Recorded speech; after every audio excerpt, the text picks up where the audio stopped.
So our next speakers are a pair of speakers. We've got Christoffer, Nellaker and Emma Walker, both from the University of Oxford, who are going to talk to us about happy AI and understanding placental diseases. So Emma and Christoffer, are you both with us? Yes, we're both here. So I'm just going to Fantastic. say hello to everyone. Thank you for the lovely invitation. It's lovely to meet you. But I'm going to hand over to Emma, who's the DPhil student driving this research forward. So hi, I'm Emma, and today I'm going to talk about the work we do in our group, which is on using artificial intelligence to understand the placenta. And I just want to say thank you for having us. It's been so important, I think, to hear like the whole patient experience, especially when we work in such a data-driven field. It's important to understand kind of why we do this. And shout out to all of our collaborators who made this work happen, and Claudia, who first kicked off this project in her DPhil that I'm now continuing for my PhD. So I'm sure I don't need to make a case study to anyone here why we care so much about the placenta, but I in particular find it fascinating for this whole range of functions that it has during pregnancy, things like exchange of nutrients, hormonal functions, immune protection for the mother and the baby, and metabolizing the nutrients to get to the child. And so if any one of these functions goes wrong, it can have adverse effects on the pregnancy, on the health of the mother, or the health of the child. And the effect of all of this can manifest into signatures that we can see in the placenta. So in particular, I'm really interested in how we kind of use this placenta as a memory of the pregnancy. And in particular, it's important in the placenta because it's the only organ that we can actually kind of sample and pick apart non-invasively after birth and is typically just considered clinical waste. So we're really keen to see what can we actually do with it. And so relevant to pre-eclampsia and everyone here, we know that pre-eclampsia begins in the placenta and develops when the placenta is not able to function properly and all the serious effects this can have. But we still don't fully know why pre-eclampsia develops, kind of what we can do about it, and importantly, how to actually diagnose the effect of pre-eclampsia on the placenta. And so one of the ways that we can investigate the placenta is post-birth with pathology sampling. So when we take a sample of the placenta, and typically this is normally done if there are things like adverse outcomes during pregnancy, a clinician will take a chunk and it gets sampled this thing called histology, which is actually just the microscopic study of the tissue.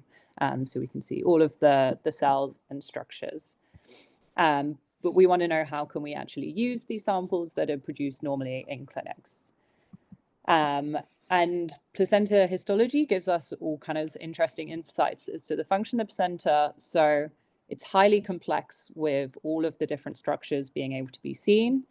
And we're interested, how can we actually visualize these structures to be able to kind of understand what the function of them is. But placenta histology particularly, it changes so much throughout pregnancy, so it's important to consider things like gestational age, and it changes so much from person to person, even where in the placenta you kind of sample. So all of this creates a whole host of challenges for perinatal pathology and what actually triggers a lot of the motivation for doing this kind of study. So this term perinatal pathology just means, the clinical study of placenta samples. And I mean, as we saw from the image before, it's a difficult task. And this isn't aided by the fact that there are not enough specialist perinatal pathologists. For example, in the UK, a third of the posts in the NHS are currently unfilled. And so all of this altogether essentially makes a lottery of if you receive a good placenta histology diagnosis or not, understanding things like what are the signatures of disease in the placenta. And so it's hard to know what the histological findings actually mean for clinical outcomes. And this also isn't aided by the kind of historical understudying of this, that we don't have a lot of this like long-term data. And so we're interested, how can AI actually help with this? And so we can use a lot of these existing images of the slides that you can already get in the clinic to train models. And we're interested how we can extract more information than a human is able to.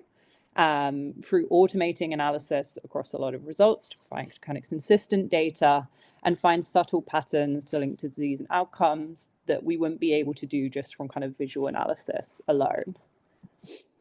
And so looking at things like what is the kind of conventional use of AI-enabled histology, we can typically think about it as putting in an input slide and getting a single kind of disease classification outcome. So often a lot of the work that's been driving this field is things like cancer diagnostics.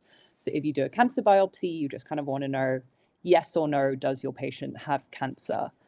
But the trouble with placenta histology and this kind of approach to it is we don't actually have a lot of these disease labels. We don't necessarily kind of know what they mean. So we need to think about it in a bit of a different way than just trying to skip all the steps to get straight to a disease classification.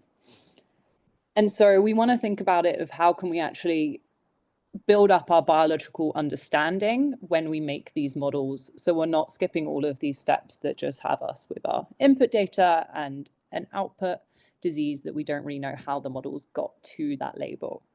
So if we think about kind of the hierarchy of how we can think about how organs are built up, so we can think about all the different cell types that go into making tissue structures with their unique functions and how all of that can come together to build an organ.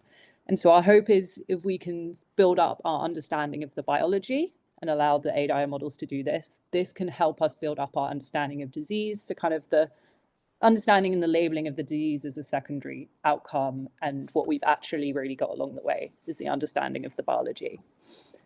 So what this all actually means is the work that we do in our group, which is on making this pipeline called HAPPY. So it's the HAPPY project. It's the histology analysis pipeline. And essentially what we do is we have our input of these histology images. And here I'm just showing like a quite zoomed in example segment of one. And we want to pass our image through 3-stage models that allow us to build up this biological hierarchy again. So first we want to know where all of the cells are. We want to be able to classify what those cells are. And we want to know how these cell communities group together to build up those structures and tissues. And so this is what our pipeline does. And it's how we can kind of start to build up this biological data that we can get out the model without skipping all of these steps to just getting to the disease. And so what we're actually trying to analyze in this is, first classify all these cells. And identifying cells in placenta histology images is hard. All of our data has been trained on someone going through and actually annotating all of these cells. And there are a lot of cells that are unique to only the placenta. So this requires quite a lot of work on actually building our own unique models and not being able to rely on kind of a lot of the big models that are being published currently in research. And also one of the images when you're trying to build AI models for histology analysis is the same cell type can look very different depending on which site it's been imaged at. There's different amounts of staining and this can lead to like different colors and things. And so you have to make the AI models be kind of resistant to all of this difference in how the cell looks, but knowing that it's still the same cell type. And then finally, what we want to do with the model is we want to build up, so all these cells together build up the tissue structures, and this can give us then the insight into how the placenta is functioning when we know all of the different structures that are present. So what do we actually get out of our model? If we look at one slide, so just one sample of one placenta, we know where all the cells are. We're able to classify what those cell types are into those 11 different placenta cell types. And we're able to classify what all the different tissue structures are into those 9 structures. And to give kind of a context of the amount of data we get out of the model, so just for one slide, we have around 1 million cells. This is a way bigger task than any human would just be able to sit and do. But what's actually important is kind of how do we automate this analysis across many slides, and so we can start to build up an understanding of patterns of how different diseases or features affect the placenta. So currently we have data from 3 different institutes, but would be really interested in working with more people if anyone has histology data. And if we look at pre-eclampsia, then we can start to see a pattern in the different types of cells present. So this is just grouping healthy full-term live birth outcomes and those that are full-term, so more than 37 weeks with pre-eclampsia. And we start to see reassuringly kind of the biologically expected cell types to be present and change, things like more immune cells in pre-eclampsia. And similarly, we can look at the different distribution of the structures as well, and again, see things like more fibrin present. And because the data actually spits out like all the locations and things, we can start to really dig into like what each of these features actually are. So if we look, say, at fibrin, which can be an indicator that the placenta is not fully functioning as it should be, that it's kind of blocking these sites of nutrient exchange or connective tissue, we can start to actually visualize where the fibrin is on those slides with preeclampsia and start to pull out that it's at areas like bleeds or necrosis of tissue. And we can start to actually quantify what is a normal, healthy, expected amount in healthy placentas and what's the amount in placentas with, say, preeclampsia. And so looking ahead, what I'm going to end on here is what does all of this actually mean for patients or clinical systems? From a research perspective, it's interesting that we can actually start to quantitatively extract this data consistently. But yeah, the important bit for kind of clinical systems is that we can automate this analysis and we can mimic human expertise and have that kind of human interpretable understanding along the way. So we could do things like speeding up triaging of placentas and help kind of facilitate this very stretched service. And the work we're doing is looking that we can see kind of normal placentas and abnormal ones, where we could triage those normal placentas that actually they don't need to be seen by the pathologist anymore. We can allow their resources to be used more efficiently. We can do things like extracting this data to be able to link to future pregnancy outcomes to create risk scores. So understanding what's present in a placenta in an automated way and seeing, does this affect future pregnancy outcomes? And finally, kind of specific to preeclampsia, we can start to then look at how diseases like preeclampsia link to changes in placenta biology in quite an almost, cheap and easily accessible way. And hopefully this could help discover new treatments in the future. Things like looking at this as a biomarker post-birth, we would be able to see how potential drugs during pregnancy could affect the outcome on the placenta and how this would affect the function. So yeah, that's all I've got. Thank you for listening. Emma, thank you very much indeed. That was absolutely fascinating. With your explanation as to what the placenta is like for those of us who don't look down the microscope and look at it and the complications, but also the potential for AI in providing a better service to more of our families across the country. We have a question from an attendee, which is about whether or not you can use samples from chorionic villus sampling, or if you want to expand the answer into whether or not you could use a biopsy from a live placenta during pregnancy.